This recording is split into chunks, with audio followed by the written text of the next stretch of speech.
Okay, so this is going to be our analysis of hydrogen peroxide lab. So I already went ahead and filled my burette with the KMNO4 that we're going to titrate with. Now, I know that I originally said that this was going to be 0.025 molar, but instead we're going to do 0.020 molar of potassium per manganese, okay?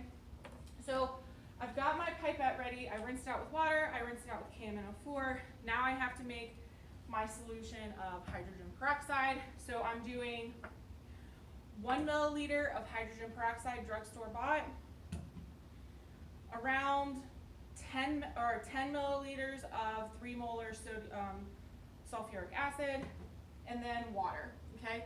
So the first thing that the lab asks me to do is to use a pipette to draw up 1 milliliter of water, okay? So I'm gonna show you what a pipette is. This is a volumetric pipette. You'll notice it looks kind of like the burette, okay? But what you'll notice is that this pipette, where's the label? This pipette is specifically 1 milliliter. So if I fill this pipette all the way to this line, it's exactly 1 milliliter. So that's what I'm gonna do. So I'm gonna use this pipette, I'm gonna stick it in here. I'm gonna put the air out of my bulb and suck up some hydrogen peroxide.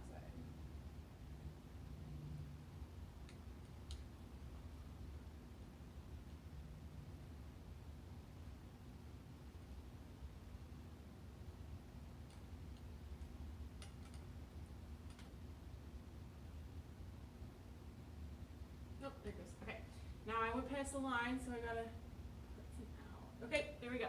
So 1 milliliter into the flask. Okay, set this aside. We're gonna put, it says around 20 milliliters. It doesn't really matter how much you put in. I'm just gonna put in some. And then we have to measure out 10 milliliters of sulfuric acid. I'm gonna do like this. A little past the line. Don't pour it back into the bottle. It's bad lab procedure.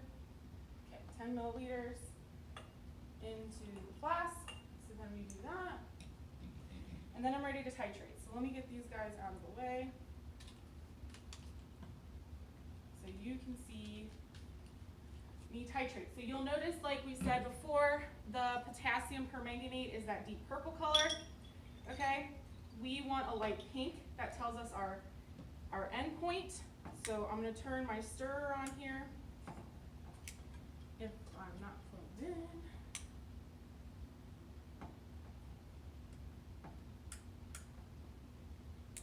There we go, okay? Stir, move this down. Before I start titrating, I have to take an initial volume.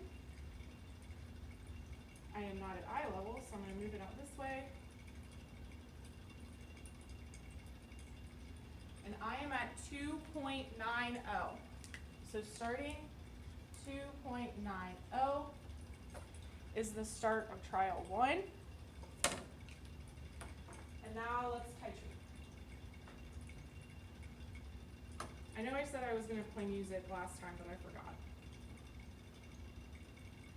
Okay, here we go. So it said 5 to 8 milliliters initially to see what kind of color change we get initially. So let's go ahead and do that.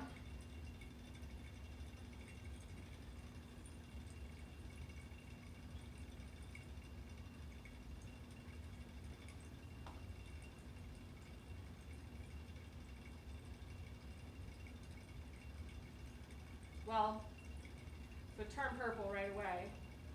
And I think I only added like 3 milliliters. So let's give it a second, see if it changes back. If not, that tells me that I have very little hydrogen peroxide in my store-bought hydrogen peroxide. And that's okay. It's just the data that we're gonna get. So unfortunately, y'all, I feel as though we are not going to get a great first titration. So I'm not gonna do the 5 to 8 milliliters because it looks like it turns it right away. And that's fine. We just know next time I have to be more precise when it comes to my titration. Okay, so now let me look to see how much I used. Yeah, I didn't even use 3 milliliters. So I am at 5.5, nope, 5.70 is where I'm at. So my N is 5.70. So for trial 1, so far our data is not looking too hot, but that's okay. We're gonna do it again, see if we get something consistent, right? Because if our data is not accurate, then that means that something's wrong in general, okay? So I'm gonna go ahead and pause and set up the other 2 beakers for titrating.